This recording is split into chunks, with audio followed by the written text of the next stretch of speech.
महापालिकांचा महासंग्राम सुरू आहे आणि त्याच बातमीने आपण बुलेटिनची सुरुवात करतोय। नाशिकमधील बातमी आहे, पैसे घेऊन तिकीट वाटप होत असल्याचा आरोप जो आहे तो नाशिकच्या भाजप कार्यकर्त्यांनी केलाय। दरम्यान भाजपचे नाशिकमधील पदाधिकारी नाना शिलेदार आणि शेंदुर्णीकर हे पैसे मागत असल्याचा एक व्हिडिओ सध्या व्हायरल झालाय।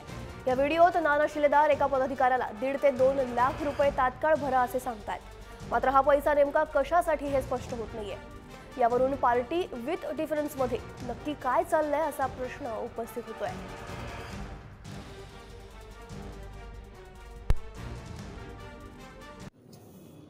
दोन लाख प्रशांतला फोन करायला लाव मला, इथं शेजारी पापाशा